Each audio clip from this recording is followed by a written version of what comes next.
अभी हम लोग इस चैप्टर के अगले पड़ाव पर जाने वाले हैं, जहाँ पे हम लोग सर्किट स्टार्ट करेंगे। वन बाय वन करके हम डिफरेंट टाइप्स ऑफ सर्किट देखने वाले।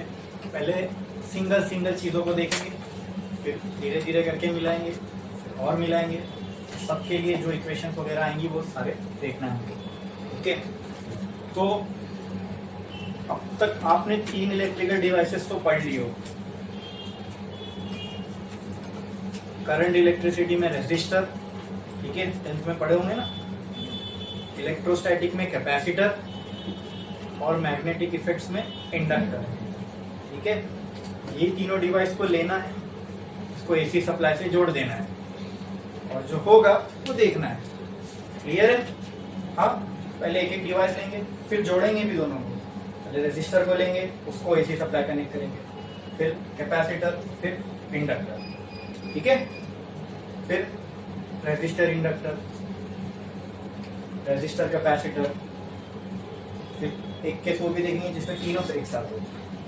सब ये सारी चीजें देखना है। तो पहले सिंगल को देखेंगे, एक एक का वर्किंग समझ में आएगा तो फिर ये समझ में आएगा, एक एक की क्लैरिटी मिलेगी ना। तब जब दो को जोड़ देंगे तो उसमें खुद ब खुद आप देखना जवाब देने लगोगे, सर ये ऐसा होगा, ये ऐसा होगा। पहले एक एक जो सिंगल है वो अच्छे से समझ लेता है, ठीक है। सबसे पहला सर्किट जो हम देखने वाले that is purely resistive circuit. Purely resistive का मतलब इस पूरे सर्किट में सिर्फ और सिर्फ क्या रहेगा?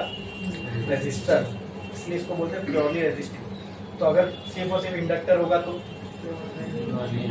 इंडक्टिव, और कैपेसिटर होगा तो प्योरली कैपेसिटिव, ठीक है, ठीक है। तो सबसे पहला टाइप ऑफ सर्किट जो हमको देखना है दैट इज, तो एक लाइन छोड़ो, स्टार डालो, हेडिंग लगाओ, प्योरली रेजिस्टिव सर्किट। जल्दी,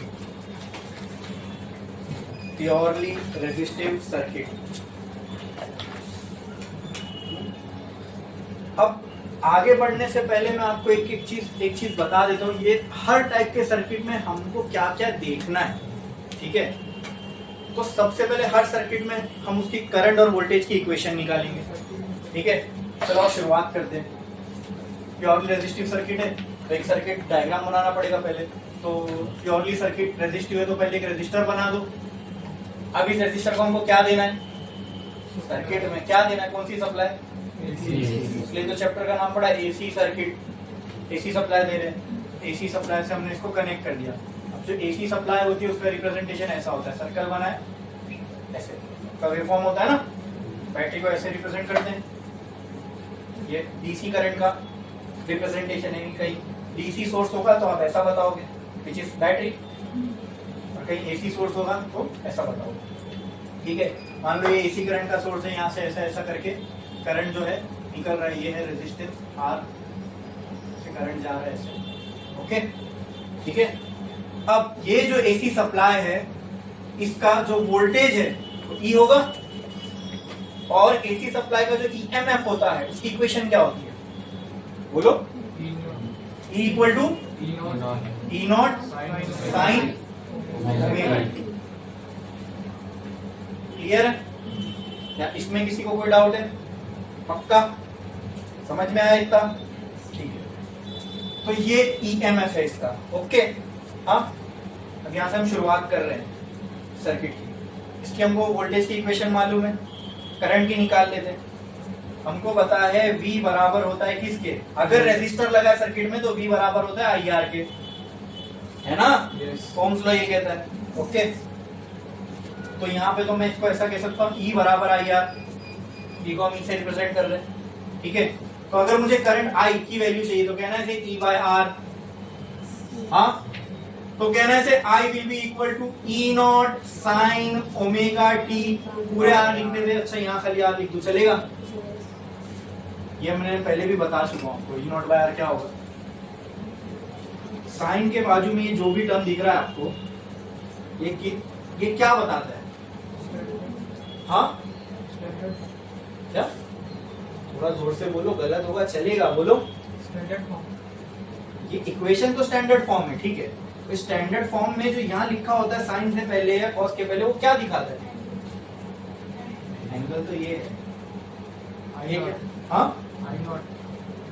आई नॉट। तो वो तो हमने इक्वेशन याद की हुई है तो उससे बता रहे हो आप। आई नॉट सही है, वो आई नॉट की वैल्यू है, नॉट बाय। लेकिन आई नॉट है क्या, बोलो आई नॉट बोला, तो आई नॉट का मतलब क्या होता है, आई नॉट का मतलब क्या होता है, what does I not represent? Peak value of what? Current ना भाई, ईएमएफ की रिप्रेजेंट करेगा, करंट आई से रिप्रेजेंट कर रहे हो तो आई नॉट करंट की वैल्यू को रिप्रेजेंट करेगा ना, ई नॉट ईएमएफ की वैल्यू को रिप्रेजेंट करेगा। अच्छा ये किसको रिप्रेजेंट कर रहा है, आई नॉट। और मैंने आपको बताया भी तो साइन के बाजू में जो कुछ होता है वो पूरा टर्म इसकी मैक्सिमम वैल्यू होगी, तो यहाँ क्या है, तो ये किसकी मैक्सिमम वैल्यू होगी, करंट की। करंट की मैक्सिमम वैल्यू को हम किससे रिप्रेजेंट करते हैं, आई नॉट से। Here E not by R is equal to I naught, तो क्या मैं इसको लिख सकता हूं, therefore I can be written as I naught sine omega t. Voltage की इक्वेशन मैंने अज्यूम किया हमने निकाले थे एसी जनरेटर में, और फिर मैंने जो नॉर्मल फॉर्मूलाज है रेजिस्टर के लिए वो अप्लाई किया, तो उससे मुझे करंट की इक्वेशन आ गई, आई यही है आई नॉट साइन ओमेगा टी। अब सेकेंड चीज जो चेक करनी है वो चेक करना होता है फेज डिफरेंस। क्या चेक करना होता है, सेकेंड चीज जो चेक करनी है, पहले तो हमने सर्किट बनाया, फिर इक्वेशंस निकाली करंट और वोल्टेज की, करंट और अब करंट और वोल्टेज की इक्वेशन आ गई, अब इनमें फेज का डिफरेंस चेक करना है। इसका difference, phase difference, not what is phase difference. हाँ यहाँ देखो मैं लिख रहा हूं, phase difference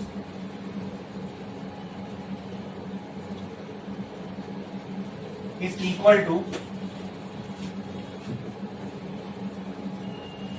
phase of voltage minus phase of current। Difference का मतलब भाई कोई चीज एक दूसरे से माइनस हो रही होगी, कोई दो चीज एक दूसरे से माइनस हो रही होगी, तो क्या माइनस क्या करके देखना है आपको, फेज ऑफ वोल्टेज और फेज ऑफ। अभी सुनने में भी सर ये फेज है क्या, लेकिन चलो ठीक है फेज मालूम करना, लेकिन ये है क्या फेज। एक तो फेज होता है वो ये, एक फेज होता है वो जब हम कपड़े धोते तो निकलता है, तो क्या ये उनमें से कोई एक फेज होगा वोल्टेज का, नहीं। तो यहाँ फेज का मतलब होता है कि एक पर्टिकुलर टाइम पे वो किस एंगल पे है, ठीक है। तो सिंपल आप समझ लो, यहाँ पे फेज का मतलब क्या है, एंगल, ठीक है। करंट का एंगल क्या है और वोल्टेज का एंगल क्या है, उन दोनों के बीच का क्या बताना है आपको, क्या बताना है। अब एंगल कहाँ दिख रहा है आपको, इस पूरी, ये करंट की इक्वेशन है, हाँ ये वोल्टेज की, तो एंगल कहाँ दिखेगा, साइन के बाजू में, साइन कॉस जो भी लिखा होगा उसके बाजू में दिखेगा एंगल।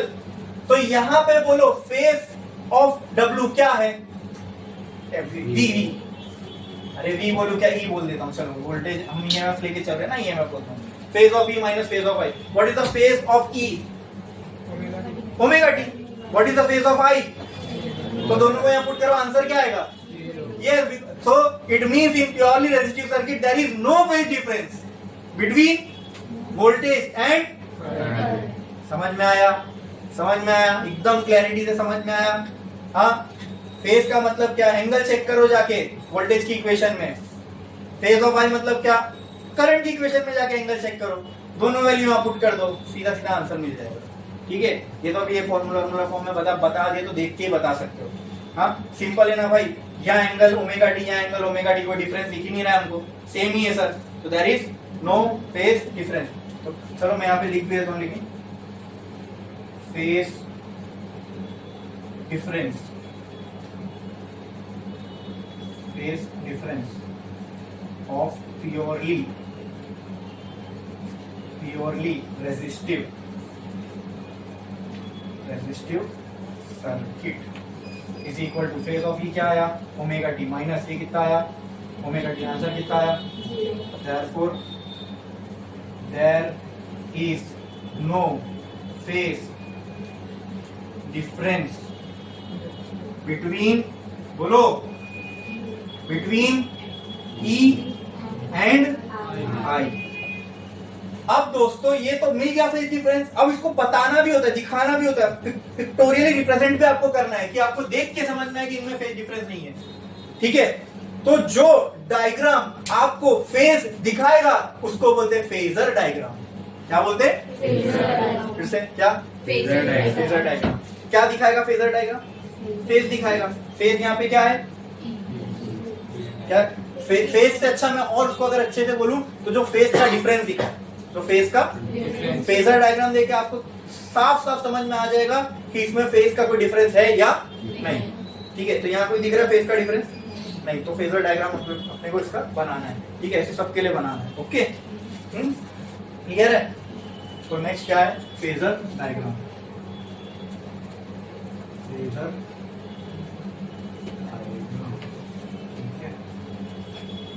फेजर डायग्राम कैसे बनाएंगे? एक्स एक्सिस पे करंट मान लो। ठीक है, दो ही चीज है ना, एक वोल्टेज और एक करंट। एक्स एक्सिस पे क्या मान लो? करंट मान लो या वोल्टेज मान लो, आपको जो मानना है आप मान सकते हो। ठीक है, तो मैं करंट मान लेता हूँ यहाँ पे एक्स एक्सिस पे। ये एक्स एक्सिस है। ठीक है, मैंने यहाँ पे एक्स एक्सिस पे क्या मान लिया? करंट। क्या मान लिया? करंट। क्या मान लिया? करंट। अब क्या सिंपल से इजी मैं आपको बताता हूँ। ये एक्स एक्सिस, ये क्या बनाना है मुझे? Phasor diagram. क्या बनाना है? Phasor diagram. पहले करंट को चेक करो। करंट की इक्वेशन क्या है? आई नॉट साइन ओमेगा टी। क्या है? मतलब करंट कितने एंगल पे है? Omega T. यस, कितने एंगल पे? तो मैं क्या किया? एक्स से ओमेगा टी गया और एक लाइन बना दिया। एक्स से मैं कितना गया? ओमेगा टी एंगल गया और एक लाइन बना दिया। ये लाइन किसकी होगी? Current I. बोलो क्लियर? बोलो क्लियर है? समझ में आया? इसमें किसी को कोई डाउट है? अरे बोलो। ठीक है, फेज दिखाना है ना, एंगल। फेज मतलब एंगल के बीच का फेज डिफरेंस दिखाना है, एंगल के बीच का डिफरेंस। अब आओ किस पे? वोल्टेज पे। वोल्टेज की इक्वेशन ढूंढो ढूंढो ढूंढो ढूंढो। इधर है, इधर है। अरे सब बोलो इधर, इधर है। ठीक है, तो इसका एंगल कितना है? तो बस x से ओमेगा टी नाप लो। क्या यही लाइन पे आएगा? बस फर्क क्या होगा मालूम है आपको? मैं फर्क बता दूं क्या होगा। आई की लाइन को मैं छोटा कर देता हूं। क्यों छोटा कर देता हूं? देखो,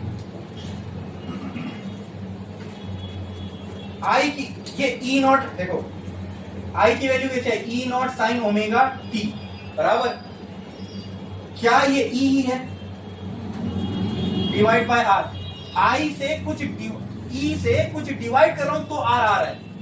ठीक है, तो क्या आई छोटा नहीं होगा ई से? अरे भाई, ई से कुछ डिवाइड कर, जैसे ई की वैल्यू 10 है, ई की वैल्यू 10 है, आर की वैल्यू 2 है। अब 2 को जब डिवाइड करूंगा तो आई की वैल्यू कितनी आएगी? 5। तो आई कम आया ना? आई डिवाइड करने के बाद आ रहा है ई को, इसका मतलब आई की वैल्यू ई से क्या होगी? कम।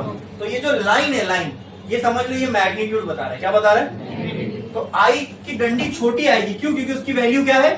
कम। और ई को मैं थोड़ा सा आगे बना देता हूँ, ई का एरो मैं थोड़ा सा आगे बना देता हूँ। क्यों आगे बनाया? बिकॉज उसकी वैल्यू आई से ज्यादा है। एंगल दोनों का क्या है? सेम। क्या है? अब इसको अगर ये हो गया फेजर डायग्राम। बस बस यही है फेजर डायग्राम। समझ में आया? थोड़ी फेजर डायग्राम समझ में आया? क्लियर है? दोनों के एंगल देखो, एक्स एक्सिस से कुत्ता नाप के बना दो, खत्म। बस यही है फेजर डायग्राम। अब इसको सिंपल करना है, सिंपल। तो कुछ मत करो।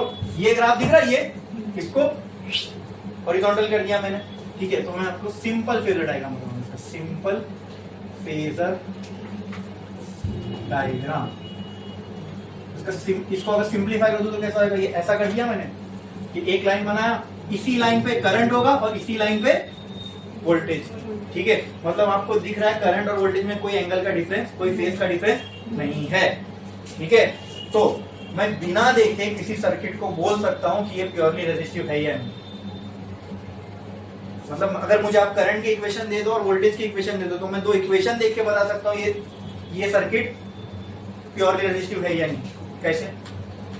अगर प्योरली रेजिस्टिव होगा तो उसके करंट और वोल्टेज के एंगल्स में आपको कोई डिफरेंस मिलेगा नहीं। वो देख के आप बोल दो कि सर ये प्योरली रेजिस्टिव है। बोलो क्लियर है? बोलो क्लियर है? ये हो गया फेजर डायग्राम। लास्ट बचता है वेव डायग्राम। ठीक है, वेव डायग्राम बोले तो बस इसका ग्राफिकल रिप्रेजेंटेशन आप बोल सकते हो। क्या बचता है? तो अब एक ही ग्राफ पे मैं दोनों बनाऊंगा, ध्यान से देखना। एक ही ग्राफ पे मैं दोनों बनाऊंगा।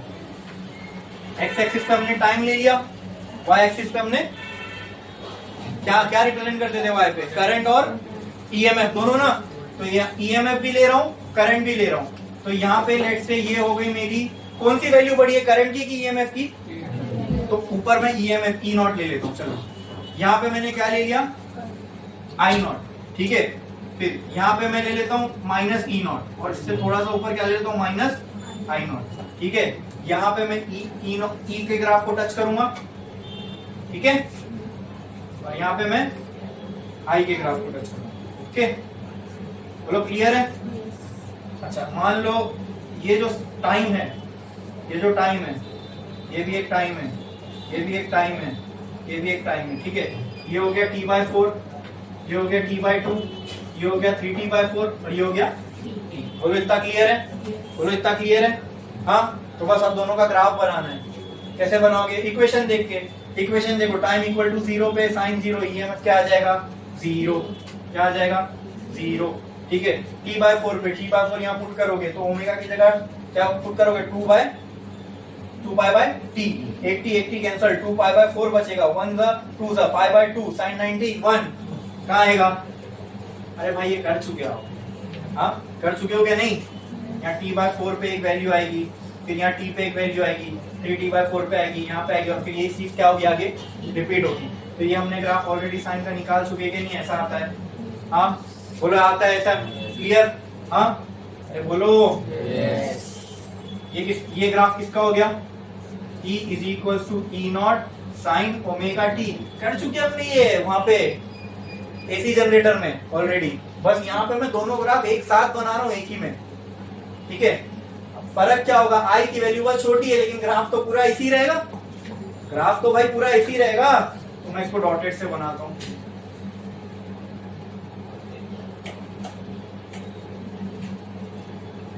समझ में आ गया?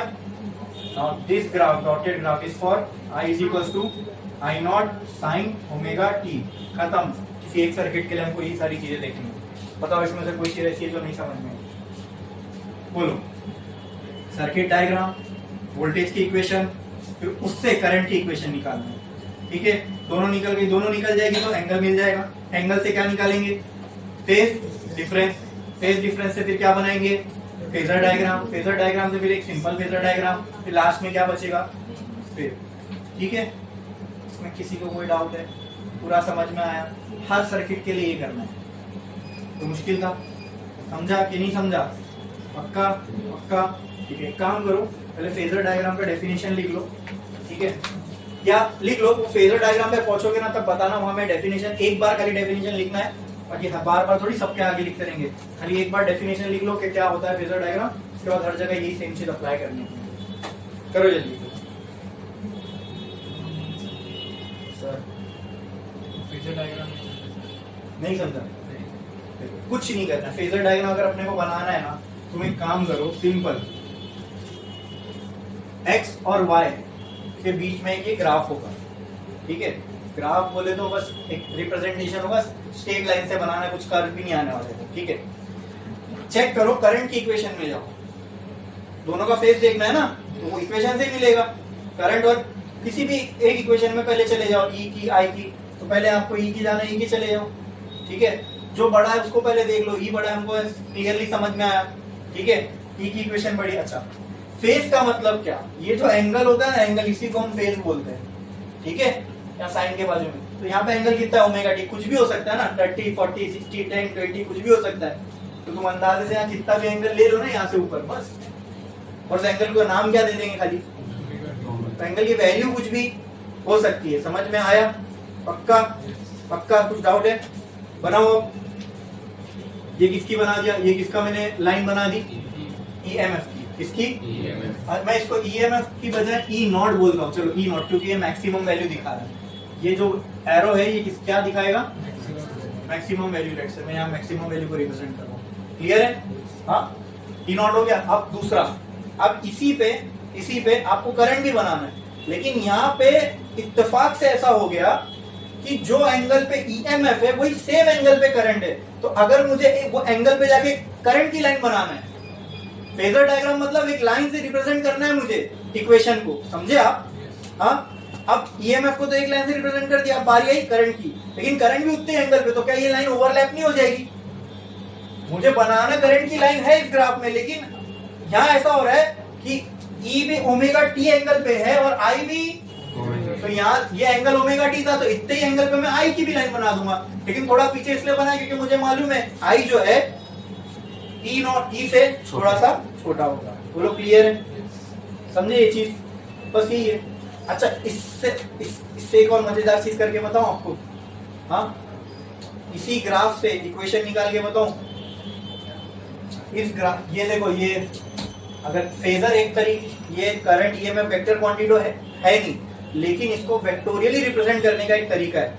मुझे आप बताओ कि आई का ये कंपोनेंट क्या होगा अगर ये अगर वेक्टर होता, है नहीं, अगर होता, ठीक है, इसका एंगल यहां से, तो ये कंपोनेंट क्या हो जाता, I naught cos omega T, और ये कंपोनेंट क्या हो जाता, I naught cos sine omega T. यही तो इक्वेशन है करंट की, अरे यही तो इक्वेशन है करंट की, और यहाँ पे E not sine omega T angle है, यही तो इक्वेशन है। आई बात समझ में? हाँ देखो, समझा कि नहीं समझा? हाँ क्लियर हो गया? क्लियर, जो भी डाउट था दिमाग में वो साफ हो गया एकदम, समझ में आया? नेक्स्ट हम लोग को ही बनाना है फेजर डायग्राम, ठीक है? अच्छा कि पूछ लिए, क्लियर कर लो, कोई डाउट बाकी नहीं रहना चाहिए।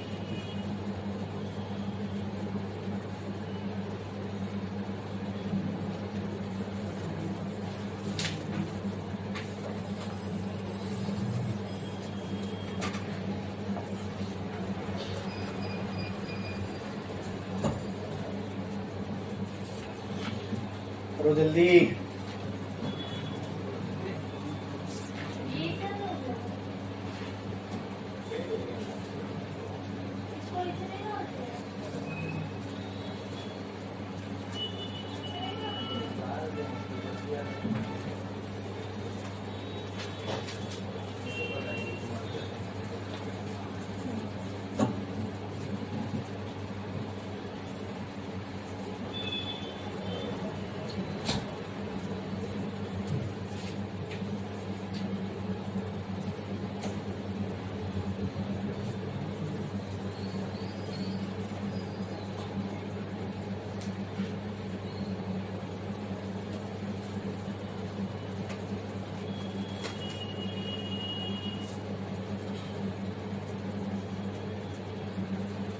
हो गया लिख के जल्दी।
हो गया? कितने लोग अब बाकी है?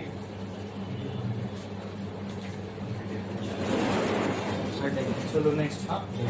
हाँ ठीक है, एक लाइन छोड़ो। फेजर का देखो, फेजर डायग्राम का डेफिनेशन मैं बोल रहा हूँ वो लिखो। फेजर डायग्राम का डेफिनेशन बोल रहा हूँ लिखो। अ rotating vector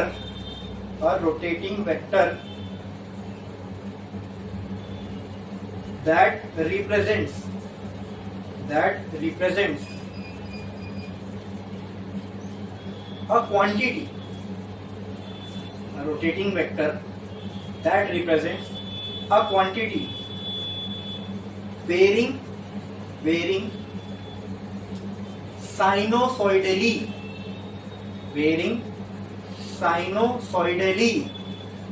with time,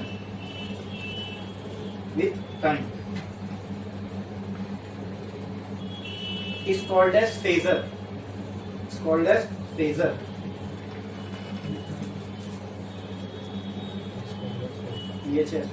And the diagram representing it is called as phasor diagram. It's called as phasor diagram.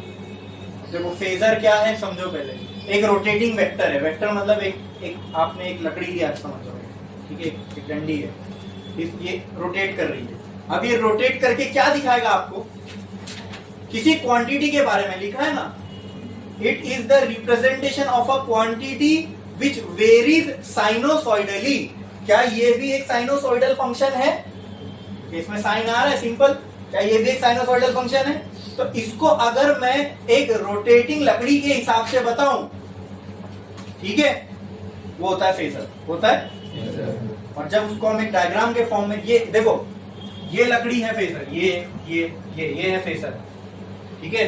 अब जब मैं इसको थीटा के साथ रिप्रेजेंट करता हूं तो इसी को क्या नाम दे देते हैं हम लोग? Phasor diagram. क्या है? ऐसी समझो ना, ये रोटेट कर रहा है, थीटा एंगल से यहाँ रोटेट ही तो किया ना. ये ऐसा था, थीटा एंगल से रोटेट करके मैंने इसको यहाँ ऐसा रख दिया. समझे? क्लियर है? छापो.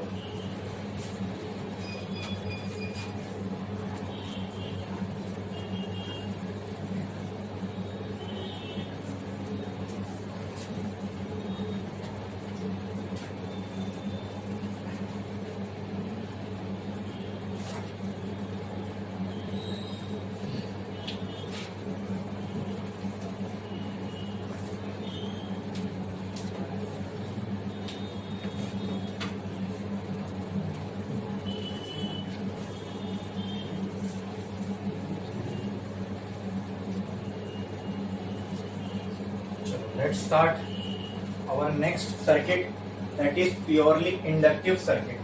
एक लाइन छोड़ो, स्टार डालो और लिखो purely inductive circuit. तो इसमें क्या होगा? सिर्फ और सिर्फ बोलो क्या होगा? इंडक्टर होगा ना. तो बनाना पड़ेगा यहाँ पे. ऐसा बनाते इंडक्टर को. हाँ, इस इंडक्टर को मैंने क्या दे दिया? क्या दे दिया? सप्लाई. कौन सी सप्लाई? एसी. मान लो उस एसी सप्लाई का जो ईएमएफ है क्या है? ई नॉट साइन ओमेगा टी बराबर, ठीक है. ये क्या है? Inductor of self inductance L. इसमें से ऐसे ऐसे ऐसे ऐसे ऐसे ऐसे क्या फ्लो हो रहा है? करंट. क्या फ्लो हो रहा है? करंट. तो इस इंडक्टर के लिए दोस्तों मेरे पास वोल्टेज की तो इक्वेशन है ई नॉट साइन ओमेगा टी. अब इससे मुझे क्या निकालना है भाई? एसी करंट की ईएमएफ की इक्वेशन होती है ना. हाँ, तो बस मान के चलो इसमें इतना ईएमएफ जा रहा है ई नॉट साइन ओमेगा टी के बराबर. अब इससे मुझे क्या निकालना है? अब यहाँ मैं E equal to I R use कर सकता हूँ क्या? वो आर इसलिए था क्योंकि वो रेजिस्टिव सर्किट था, तो वहां रेजिस्टेंस की इक्वेशन आई. ये कौन सा डिवाइस है? इंडक्टर. तो क्या इंडक्टर की हमारे पास ईएमएफ की इक्वेशन है कि नहीं? पढ़े ना भाई, अभी ईएमएफ पढ़े, बोला था ना मैं, सीरीज ऑफ चैप्टर है, सब एक दूसरे से कनेक्टेड है. तो इंडक्टर के लिए क्या हमने ई की इक्वेशन पढ़े? बताओ क्या थी? जिसमें ई एल भी आना चाहिए ना उसमें, माइनस एल. तो उसका हम लोग मैग्नीट्यूड लेंगे. एल माइनस नहीं ले रहा हूं मैं, खाली मैग्नीट्यूड ले रहा हूं. D I by d t. Minus तो मैंने आपको बताया था वहां क्यों लगता था? To represent the opposing nature. ठीक है, बोलो क्लियर है? अब क्या मैं ये dt को यहाँ फेंक दूं, चलेगा? करंट की इक्वेशन चाहिए ना मुझे भाई. हाँ, तो मैं ये dt को वहां फेंक देता हूं. तो क्या ये हो जाएगा? e dt is equal to l into d I. बोलो इतना क्लियर है? क्लियर है? ये समझ में आया? अच्छा. अब और कोई हमारे पास E की इक्वेशन है? और कोई E की इक्वेशन जिससे हम करंट निकाल सकते हैं? बताओ.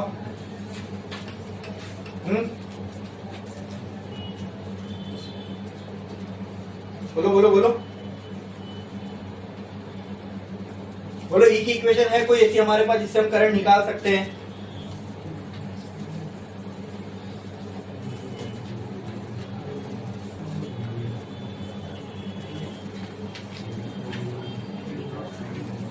मुझे क्या निकालना है? क्या निकालना है? तो एक काम करता हूं, इसको भी यहां फेंक देता हूं ताकि आई यहां पे अकेला बचा रहे। E by L d t is equal to क्या बचेगा? D I. अगर क्या मैं इसको इंटीग्रेट कर दूं तो ये आई नहीं बन जाएगा? बन जाएगा कि नहीं? तो एक काम करता हूं ना, मैं इन दोनों को क्या कर देता हूं, इंटीग्रेटिंग। तो ये हो जाएगा integration d I is equal to integration E by L d t. चलेगा ऐसे? क्लियर? बढ़े आगे। तो कहना है write d I as I integration के बाद। हाँ, और ये ई बाय एल तो कांस्टेंट है। नहीं, ई बाय एल कांस्टेंट नहीं, एल कांस्टेंट है। क्या है? तो 1/L लिख दूं यहां, चलेगा? बोलो। नेक्स्ट क्या बच रहा है अंदर? Integration E d t. कहना है write I is equal to 1/L। E की जगह पर क्या ये पूरा टर्म लिख सकता हूं? तो कहना है right E not sine omega T D T. अरे वाह, ये तो मैच हो गया बराबर। ठीक है, I can be written. E naught को बाहर फेंकू, कांस्टेंट है ना, बाहर फेंक दिया। क्या बचा इंटीग्रेशन में? Sign omega T T T. Clear है? बोलो पक्का? साइन का इंटीग्रेशन क्या हो जाएगा? तो कहना है write I is equal to E not by L minus cos omega, ये हो जाएगा माइनस कॉस ओमेगा टी। लेकिन ओमेगा टी को फिर से डिफरेंशिएट करके क्या करना पड़ेगा? डिवाइड। तो ये हो जाएगा ओमेगा। क्लियर है? अब कहना राइट इधर I is equal to E not by omega L, minus भी बाहर ले लिया। ठीक है, यहां क्या बचा? Cos omega T. ये आ गई इक्वेशन करंट की, इसकी इक्वेशन आ गई। लेकिन एक प्रॉब्लम आ रही ना दोस्तों इसमें। क्या क्या बोलो? प्रॉब्लम क्या आ रही है? अरे बोलो, हमको इक्वेशन जो है करंट की किसमें देखने की आदत है?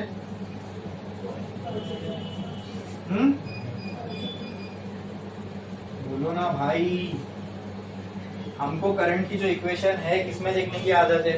कॉस के टर्म में, साइन के टर्म में। ये तो ये एक्चुअल इक्वेशन है करंट की। कौन सी? ये वाली। ठीक है, अच्छा उसमें आगे बढ़ने से पहले एक और चीज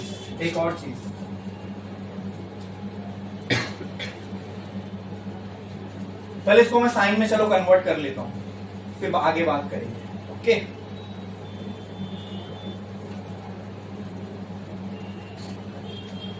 ये कॉस ओमेगा टी है। आपको ये आइडेंटिटी मालूम है क्या? Sine 90 minus theta is equal to cos theta. हाँ बोलो। तो अगर मैं ऐसा लिख दूं तो आप मुझे बताना सही है। यहाँ पे कॉस थीटा की जगह क्या है? Omega t. तो क्या यहाँ पे मैं थीटा की जगह भी ओमेगा टी लिख दूं, चलेगा? 90 माइनस। क्लियर है? तो कहना है राइट कॉस ओमेगा टी की जगह साइन 90 माइनस ओमेगा टी। बोलो हाँ पक्का? तो कहना है write I is equal to, अच्छा 90 है ना, मैं यहाँ जब इक्वेशन में लिखूंगा तो रेडियंस में लिखेंगे, minus E not by omega L into ये हो जाएगा sine pi by 4 minus omega t. क्या ये सही लिखा मैंने? Pi by 2। Oh sorry, pi by 2 minus omega t. Clear है? कुछ गलती क्या? सब बराबर है? ठीक है, एक काम करो ना, अगर ओमेगा टी पहले हो ना तो अपने को जो फेस है वो निकालने में बहुत आसानी होगी। क्योंकि देखो यहाँ पे ओमेगा टी लिखा हुआ है, अगर ओमेगा टी वहां पहले लिखा होगा ना तो आगे अपने को समझ में आएगा कि ओमेगा टी के रेफरेंस में ये पाई बाय 2 को प्लस और माइनस करना आसान है, बजाय इसके कि पाई बाय 2 को पहले लिखो। तो एक काम करता हूं मैं, ध्यान से देखना क्या कर रहा हूं। ये भी एक आइडेंटिटी होती है कि माइनस साइन थीटा या फिर साइन माइनस थीटा बराबर होता है माइनस साइन थीटा के। किसके? माइनस साइन थीटा के। ओके, तो अगर मैं थीटा की जगह ओमेगा टी लिख दूं, ठीक है, ओ इसके लिए अभी ओमेगा टी डालने की जरूरत ही नहीं। जैसे अगर मैं बाहर का साइन हटा रहा हूं तो उसके लिए अंदर क्या करना पड़ेगा? साइन का फंक्शन है और उसके साथ माइनस लगा हुआ है, बराबर। जैसे एग्जांपल, ये माइनस यहां दे दूं चलेगा? इसी का तो माइनस था ना, ये कुछ ऐसा ही तो था। I is equal to E not by omega L into minus sine pi by 2 minus omega t. ऐसा ही था भाई। हाँ, अब यहाँ साइन के साथ क्या लगा हुआ है, लेकिन मुझे यहाँ माइनस नहीं चाहिए, तो इसके लिए फिर क्या करना पड़ेगा? मुझे यहाँ माइनस नहीं चाहिए, तो ये माइनस हटेगा तो उसके बदले में क्या हो जाएगा? यहाँ माइनस आ जाएगा। बोलो क्लियर है? समझ में आ रहा है कि नहीं? हाँ, यहां से मैंने माइनस की साइन हटा दिया। देखो, E not by omega L into sine, मैंने यहां से माइनस की साइन हटा दिया। अब इसका इफेक्ट क्या होगा? बोलो, अंदर माइनस लग जाएगा, अंदर माइनस, यानी मैंने साइन, मुझे अब साइन की थीटा को माइनस देना पड़ेगा, minus pi by 2 minus omega t. बोलो ये क्लियर है? Minus sine theta is equal to minus sine theta, sorry, minus sine theta is equal to sine minus theta. यही बात है ना भाई? Minus sine theta is equal to sine. तो वहां से अगर मैं माइनस की साइन हटाऊं तो अंदर क्या, उसका इफेक्ट क्या होगा कि साइन के थीटा में क्या लग जाएगा? माइनस। अब आप मुझे ये बताओ, I is equal to E naught omega L, can I write this as sine, ये माइनस हो जाएगा और ये उसको पहले इसको बाद में लिखो, चलेगा ना? हाँ, can I write this as omega t minus pi by 2। ये समझा क्या मैंने क्या किया? ये समझा सबको मैंने क्या किया? ये समझा सबको मैंने क्या किया? ये नहीं समझा? पक्का? माइनस खाली अंदर मल्टीप्लाई कर दे तो पाई बाय 2 माइनस हो जाएगा और ये माइनस माइनस प्लस, प्लस वाले को पहले माइनस वाले को बाद में। क्या वो स्टेप लिखूं? समझ में आ गया ना? ठीक है। नाउ टेल मी ये, हाँ, अब हमारी आंखों को जैसे इक्वेशन देखने की आदत है, अब ये आ गई। वैसे यहाँ पे किसका फंक्शन आ गया? I now is a function of sine, और साइन यहाँ कॉस भी होता तो कोई बात नहीं, साइन कॉस के बाजू में जो कुछ लिखा है वो क्या है? वो क्या है? Maximum value of what? I, maximum value of I. तो can I say here I not is equal to E not by omega L? हाँ कि ना? ओके, ठीक है। तो यहां दोस्तों मुझे जरा गौर करो, आई नॉट की वैल्यू मिल गई पीक करंट की। रेजिस्टिव सर्किट में पीक करंट की वैल्यू क्या आ रही थी? ये आ रही थी। हाँ, यहाँ पीक करंट की वैल्यू कुछ और आ रही है? आएगी भाई, क्यों आएगी? क्यों? बोलो, सर्किट डिफरेंट है। सर्किट क्या है?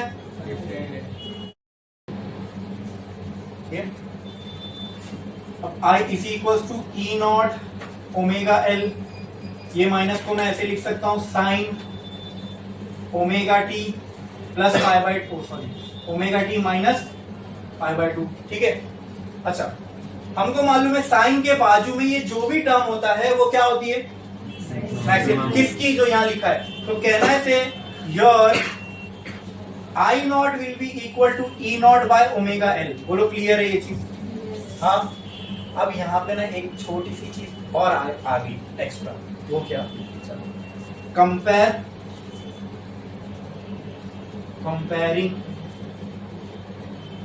Comparing this equation with I is equals to E by R. I is equals to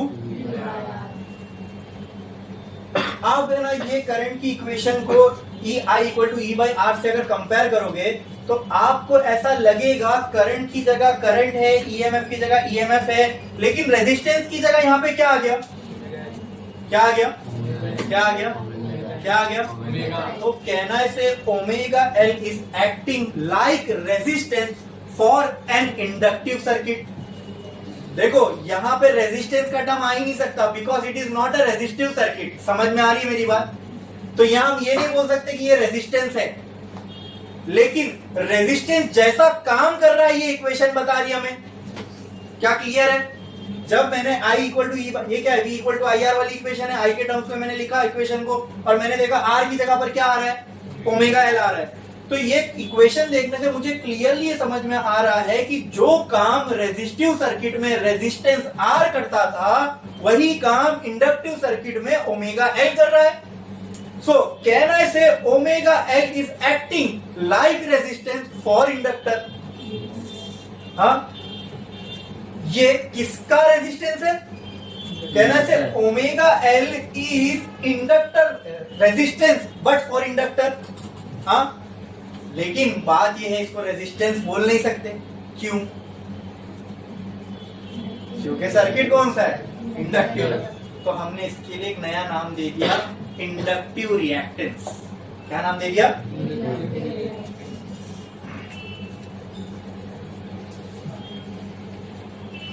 और उसको सिंबल दे दिया एक्स एल। इसे रेजिस्टेंस के लिए सिंबल होता है आर, वैसे इसके लिए हो गया इंडक्टिव रिएक्टेंस। आर रिएक्टेंस के लिए और एल इसको रिप्रेजेंट करने के लिए इंडक्टर। इसको बोलो क्लियर है ये चीज? क्या इसमें किसी को कोई डाउट है? What is this inductive reactance? क्या ये what is the purpose of inductive reactance? अगर मैं पूछूं इंडक्टिव रिएक्टेंस का क्या काम है तो ये क्या प्रोवाइड करेगा सर्किट में? रेजिस्टेंस।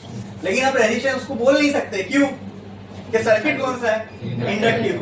ठीक है, तो है वो रेजिस्टेंस ही है, रेजिस्टेंस का ही काम कर रहा है, काम वो रेजिस्टेंस का ही कर रहा है। लेकिन क्योंकि इंडक्टिव सर्किट है हमने उसको एक नया नाम दे दिया। अच्छा, तो इंडक्टिव सर्किट का जो रेजिस्टेंस होता है उसका फॉर्मूला क्या बना? फॉर्मूला क्या बना? आई ओमेगा इंटू एल बनेगा ना, और क्या बनेगा? हाँ, तो कहना है say X L is acting like resistance for inductor. बोल सकता हूं? अरे बोलो। Therefore XL can be written as omega L. लो, एक्सएल का फॉर्मूला आ गया। क्लियर है? हाँ, क्या ओमेगा का फॉर्मूला ये होता है, omega is equal to 2 pi f. हाँ, तो एक्सएल का एक और फॉर्मूला आ गया 2 पाई एफ एल। क्लियर है? इसमें किसी को कोई डाउट है? क्या ये चीज सबके समझ में आई? बोलो, कुछ भी डाउट है? हाँ कि ना? बोलो, क्या डाउट है? बोलो, किसी को डाउट है? पूरा अच्छे से समझ में आया कैसे यहाँ पर एक्सएल रेजिस्टेंस का काम कर रहा है? बराबर। बट उसको रेजिस्टेंस बोल नहीं सकते तो उसको हमने एक नया नाम दे दिया which is inductive reactance. And उसका रिप्रेजेंटेशन कैसा करेंगे हम लोग? एक्सएल से। तो एक्सएल का फॉर्मूला क्या बन गया? जो रेजिस्टेंस की जगह पर है वो एक्सएल का फॉर्मूला बन गया। रेजिस्टेंस की जगह यहाँ कौन दिख रहा है? तो वही एक्सएल का।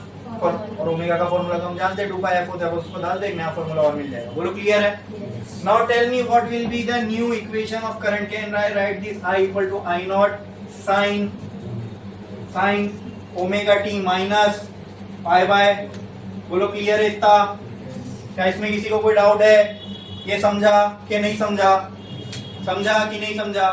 हाँ, करंट की इक्वेशन आ गई, वोल्टेज की इक्वेशन आ गई, करंट की इक्वेशन आ गई, वोल्टेज की इक्वेशन आ गई। नेक्स्ट क्या बनाना है? Phasor diagram. ठीक है, क्या बनाना है? Phasor diagram. तो फेज चेक कर लो पहले, फेज चेक कर लो। फेज डिफरेंस कैसे चेक करोगे? हाँ, किसका एंगल?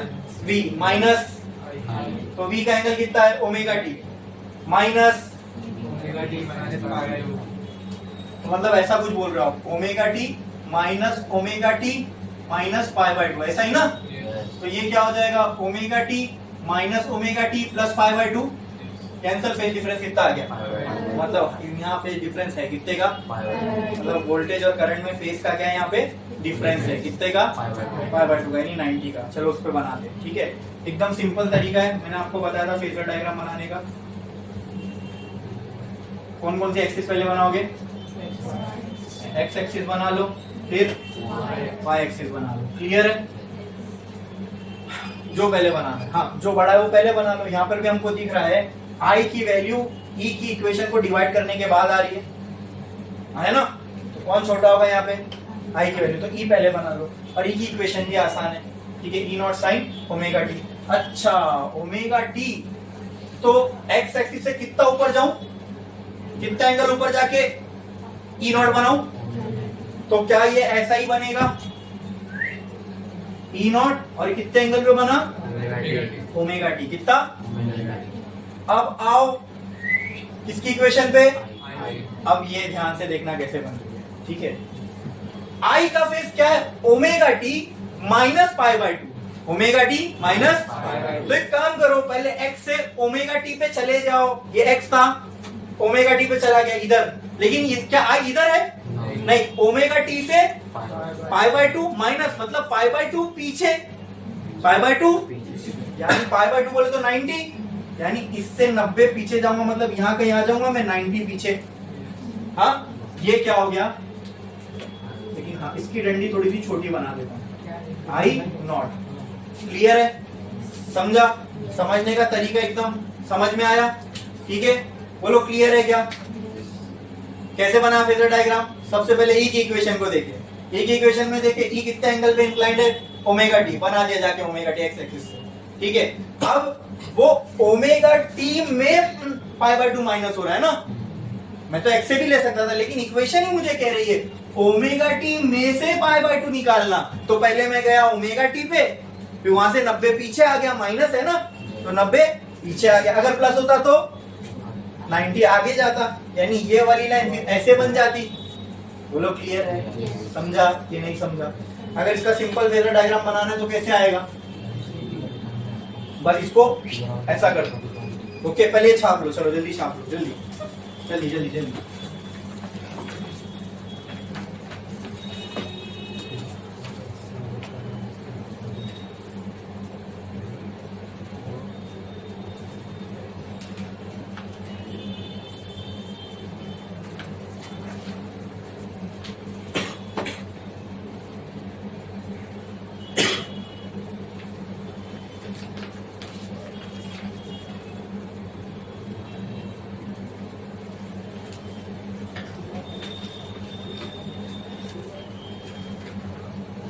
हो गया? जल्दी जल्दी।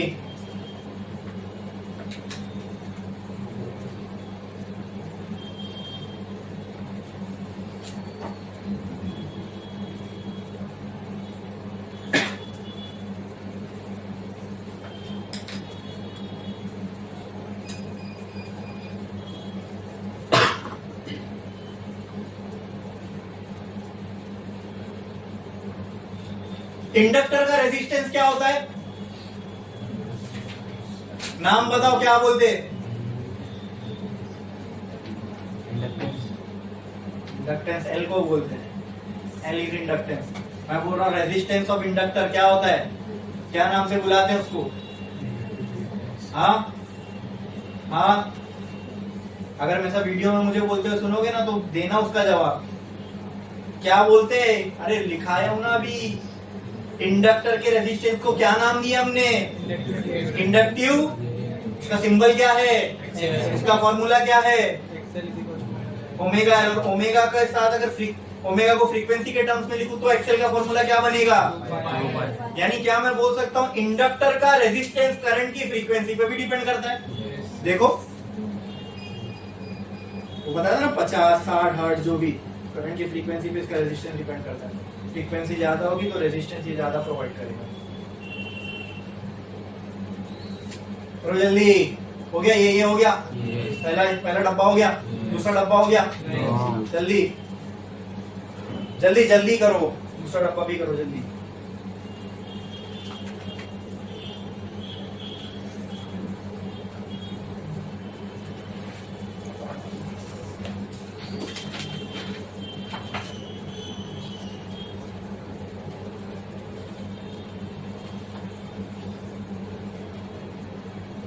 यहां तक हो गया? अब जिनका हो गया वो यहां ध्यान दो जरा, 1 मिनट ध्यान देना।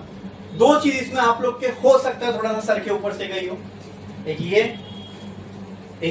कहा गया हो, ये दोनों ही फिजिक्स, दोनों का ही फिजिक्स से कोई लेना देना नहीं है। ये दोनों क्या है, मैथमेटिकल फॉर्मूलेज है, बस मैंने आपको यहाँ अप्लाई करना सिखाया उसको। ओके, दूसरी एक और चीज,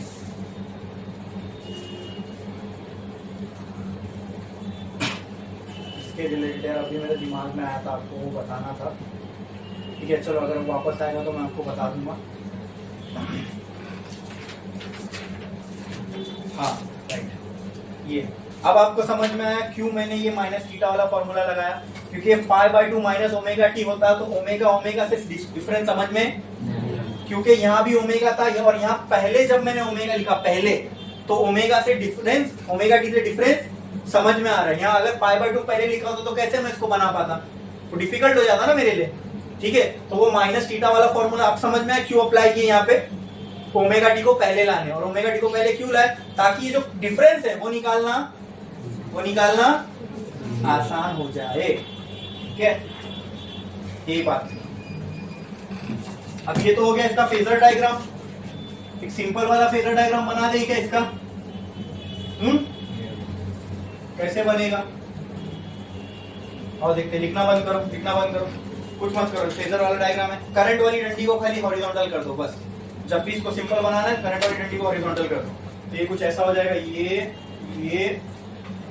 ये थोड़ी सी छोटी I नॉट, और ये हो गया V E नॉट। ठीक है, E नॉट, और इन दोनों में डिफरेंस कितना है, इससे आपको समझ में आ रहा है वोल्टेज से करंट 90 पीछे है। जो इक्वेशन कह रही है करंट 90 पीछे है, ये इक्वेशन कह रही है, समझे? हाँ, करंट 90 पीछे है। अच्छा, तो इसको इंग्लिश में ऐसा भी बोलते हैं, current lags voltage by pi by 2, समझे? कैसा बोल सकते हैं इसको, करंट लैग्स वोल्टेज, पीछे छूट गया ना करंट वोल्टेज से, कितना लैग किया वोल्टेज से। या फिर इसको आप ऐसा भी बोलो, जैसे एक ग्लास में पानी आधा है, तो मैं इसको ये बोल सकता हूँ ग्लास में पानी आधा भरा हुआ है, या ये भी बोल सकता हूँ ग्लास आधा खाली है। दोनों बात का मतलब, तो अगर मैं ये बोलूं कि current lags voltage by pi by 2 या voltage leads current by pi by 2, तो कोई डिफरेंस है क्या इसमें? दोनों सेंटेंस एक ही बात कह रहे हैं। ठीक है, तो जो सेंटेंस कह रहे हैं वो इक्वेशन भी कह सकती है। वो कैसे? ध्यान दो, समझो। अभी हमने वोल्टेज की इक्वेशन ऐसे लिखी थी, right? E naught sine omega t, तो करंट की इक्वेशन क्या आई, लैग करेगा ना, मतलब ओमेगा टी से 90 पीछे, तो 90 पीछे कैसे दिखाऊंगा मैं? I naught sine omega T लिख दिया, 90 पीछे, तो माइनस पाई बाय 2। ये बोलो, ये क्या, ये इक्वेशन वो पहला सेंटेंस है क्या, current lags voltage by pi by 2। या ये बोलो, सुनो, अगर मैं करंट की इक्वेशन ऐसे लिखता, I is equal to I naught sine omega t, तो वोल्टेज करंट से क्या होना चाहिए, 90। तो क्या इसको मैं ऐसा लिख सकता हूं, E not sine omega T plus pi by 2। ये मेरा दूसरा सेंटेंस है कि voltage leads current by pi by 2। ये दोनों इक्वेशन यूज करो, ये दोनों इक्वेशन यूज करो, प्योरली इंडक्टिव के लिए दोनों ही एक ही बात, सेम बात कह रही है। ये इक्वेशन कह रही है कि करंट 90 पीछे, और ये इक्वेशन दोनों क्या कह रही है कि वोल्टेज 90 आगे। तो दोनों ने कोई डिफरेंट बात कही क्या? दोनों एक ही बात कह रहे हैं। वही ग्लास वाला एग्जांपल, समझे? क्लियर है? लास्ट क्या बचा? वेव डायग्राम, ग्राफिकल रिप्रेजेंटेशन कर लो। देखो, ये E और I वर्सेस T, एक जगह E नॉट, उससे थोड़ा सा नीचे I नॉट, फिर यहाँ पे एक जगह माइनस E नॉट और उससे थोड़ा सा ऊपर माइनस I नॉट। बोलो क्लियर है? ये E नॉट की लाइन, I नॉट की लाइन, I नॉट की लाइन, E नॉट की लाइन। ठीक है, कहीं पे आप ले लो अपने हिसाब से, इसको क्या ले लो T/4, फिर थोड़ा सा आगे जाओ उसको क्या ले लो T/2, थोड़ा सा आगे जाओ उसको क्या ले लो 3T/4, थोड़ा सा आगे जाओ उसको क्या ले लो T, और वही चीज क्या होती रहेगी आगे, रिपीट। तो ये इसको जो हमने निकाले वही वाला ग्राफ देख लो। अगर ये इक्वेशन ले रहे हो तो फिर करंट की ये इक्वेशन देखना, ये ले रहे हो तो करंट की इक्वेशन देखना। जो तो हमने जो निकाला हम वही देखते चलो। हमने E इक्वल टू ये वाली इक्वेशन ली थी, तो पहले E का ग्राफ बना दो। E का ग्राफ बनाना इजी है, साइन का ग्राफ इजी है।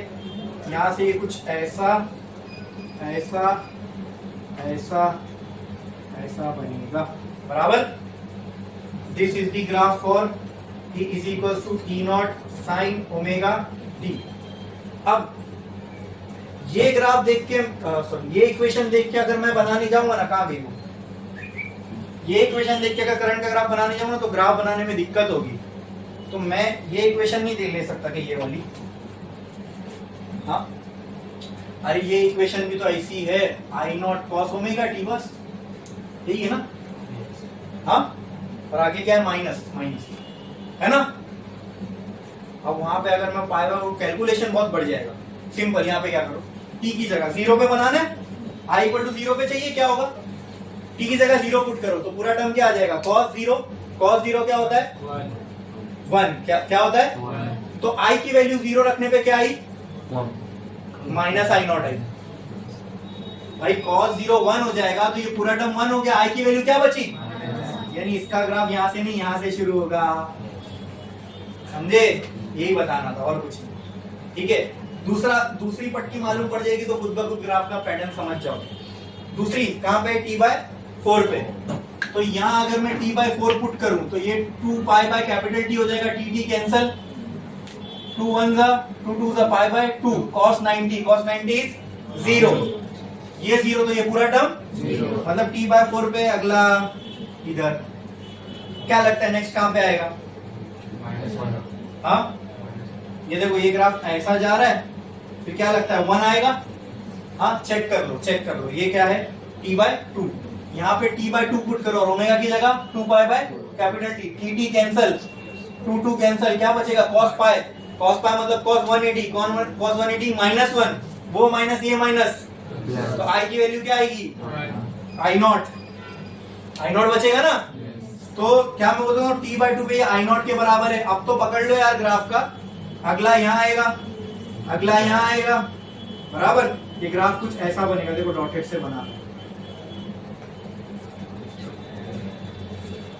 यहाँ पे आएगी ऐसा, इधर आएगा, ऐसा बनेगा ग्राफ। ये बताता है वोल्टेज पहले चालू हो गया, करंट अभी पीछे है ना। ये यहां पहुंच जाएगा तब करंट 0 पे पहुंच रहा है, देखो वोल्टेज 90 पे पहुंच गया, करंट 0 पे, वोल्टेज 180 पे पहुंच गया, करंट अभी 90 पे आया। तो हर वक्त करंट जो है वोल्टेज के 90 पीछे, फील हो रहा है इससे, पूरा दिख रहा है, अरे दिख रहा है कि नहीं, सिंपल, समझा। अरे इतना अगर टीटा में नापू, इतना टीटा में इतना एंगल 180 होता है, इतना तो ना ये इतना पीछे तो चल रहा है। Any time at any instant of time आप चेक कर लो, आपको करंट वोल्टेज से 90 पीछे ही मिलेगा। वही इक्वेशन भी कह रही थी, वही हमने हमको ग्राफ में भी दिखाया। ये समझा कि नहीं समझा, ये बताओ पहले। इसमें सबको पूरी क्लैरिटी आई कि नहीं आई, चेक बताओ मुझे। बोर्ड पे जो कुछ आपके सामने लिखा है इसको बहुत अच्छे से देखो, और अगर इसमें कुछ भी आपको डाउट लगता है तो मेरे से पूछो। ये ग्राफ किसका हो जाएगा दोस्तों, ये वाला, ये डॉटेड वाला, I is equal to I naught. आपको cos ओमेगा टी लिखना है, cos ओमेगा टी लिखो, या फिर आप ये भी लिख सकते हो sign omega t minus pi by 2 का ग्राफ है ये। क्या ये दिखा रहा है, हाँ ये 0 पे, ये अभी 90 पीछे चल रहा है। देखो ये जैसी 90 पे पहुंचा, ये अभी 0 पे आया। अब इनका डिफरेंस चेक करूंगा, पाई बाय 2 ही मिलेगा। ये गया 180 पे, तब ये 90 पे ऊपर, इसने और 90 ट्रैवल किया। आई बात समझ में, बोलो क्लियर है, अरे समझे कि नहीं, कोई डाउट है इसमें किसी को, अच्छे से समझ में आया, फेजर डायग्राम, इक्वेशन, इसका डेरिवेशन सब कुछ। तो अब मैं आपसे एक सवाल पूछता हूँ, उसका मुझे जवाब दो, मेरे सवालों का जवाब। इसके बाद कौन सा सर्किट पढ़ेंगे, पैटर्न तो पकड़ लिए होंगे भी आपने, रेजिस्टिव देखे, इंडक्टिव देखे, आप कौन सा देखेंगे, प्योरली कैपेसिटिव, प्योरली कैपेसिटिव, ठीक है। तो यहाँ पे रेजिस्टेंस की जगह एक टर्म आया, उसको हमने क्या बोला, इंडक्टिव। तो अगर ऐसा ही कुछ टर्म अगर मैं दिमाग लगाऊं कैपेसिटर के लिए आएगा तो उसका नाम क्या पड़ सकता है, कैपेसिटिव।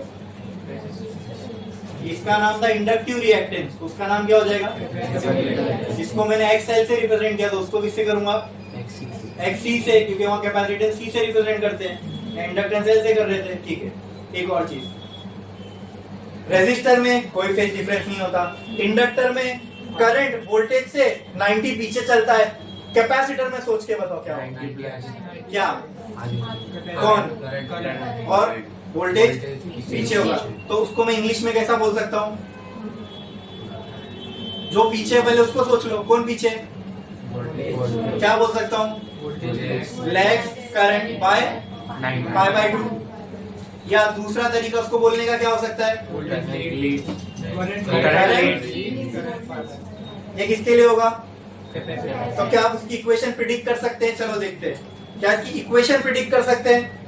अगर कैपेसिटर की ईएमएफ की equation E not sine omega T है तो कैपेसिटर के लिए करंट की इक्वेशन क्या होगी, सोचो, करंट वहां क्या करता है, यहाँ क्या कर रहा है, पीछे, वहां क्या होगा, तो करंट के लिए तब इक्वेशन क्या होगी, omega T plus pi by 2। कर लिया ना प्रीडिक्ट, अभी ये सही बोल रहा हूँ, वो सब डेरिवेशन करने के बाद यही इक्वेशन आने वाली जो भी आपने मुंह से बोले। तो देखो कंसेप्ट की क्लैरिटी मिल जाए तो चीजें कितनी आसान हो जाती है ना, प्रॉब्लम सॉल्विंग जब आप करोगे कितनी फटाफट कर लोगे। तो दूसरा सेंटेंस आपने बोला था, अगर मैं वहां पे अगर करंट की इक्वेशन अगर ऐसे लिखता आई साइन ओमेगा टी, तो वोल्टेज क्या कर रहा था वहां, पीछे था, तो वोल्टेज की इक्वेशन तब क्या बन जाती है केस में, पूरा उल्टा हो रहा है ना यहाँ का, समझ में आ रहा है, हाँ क्लियर है। तो वहां भी इक्वेशन यही आएगी देखना, लेकिन वो डिराइव करके आएगी, लेकिन जो डिराइव करके हम निकालने वाले थे वो अभी आपने बिना डिराइव के अपने मुंह से बोल दिया। इसका मतलब आपको ये चीज समझ में आई। मुझे वहां के लिए बताओ ये फेजर डायग्राम में क्या डिफरेंस आएगा, क्या करंट की जो डंडी है वो ऊपर 90 यहाँ चली जाएगी, मतलब वोल्टेज यहाँ पीछे है, करंट उससे 90 आगे। ओके, तो ये डायग्राम कैसा हो जाएगा बोलो, ये आई नॉट जो इधर बना है वो ऐसा कुछ हो जाएगा, यानी हाँ आई नॉट ये साइड आ जाएगा, ई नॉट तो अब भी यही रहेगा, आई नॉट इधर आ जाएगा ना भाई, आई नॉट आगे चल रहा है, ये आगे वाली चीज है ना, ये आगे ये पीछे, यहाँ पे ये क्या बता रहा है, करंट आगे वोल्टेज पीछे, ऐसी ये इधर हो जाएगा ना पूरा शिफ्ट, समझे, क्लियर है, बोलो कोई वेव डायग्राम में बता सकता है क्या डिफरेंस आने वाला है। जैसे अभी ये माइनस आई नॉट से स्टार्ट हुआ,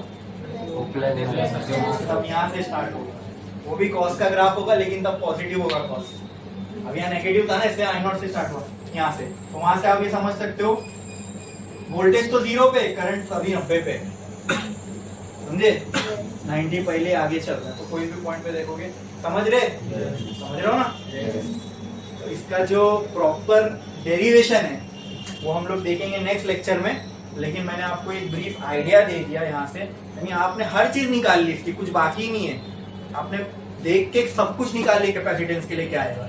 तो यही तो मैंने कहा था, जब ये दो बेसिक सर्किट या ये तीनों बेसिक सर्किट समझेंगे ना, इसके आगे कॉम्बिनेशन आने वाला है, RL आएगा, RC आएगा, ठीक है, LC का नहीं देखेंगे हम लोग, उसका अलग सीन होता है, वो भी बताऊंगा, RL आएगा, RC आएगा। तो जब ये बेसिक मालूम है तो वहां पे भी देखना, आप ऐसे खुद प्रिडिक्ट कर लोगे, सर इसकी ये इक्वेशन आने वाली है, इसकी ये इक्वेशन आएगी, समझे, एकदम क्लियर है ना। अब ये चालू करने से पहले हमको इसके बारे में कुछ नहीं मालूम था, और अब देखो तो हमने ये देख के पूरा कैपेसिटेंस के हर एक चीज बता दी, समझे, ठीक है। तो उसका कैपेसिटेंस का जो डेरिवेशन है वो करेंगे हम नेक्स्ट लेक्चर में।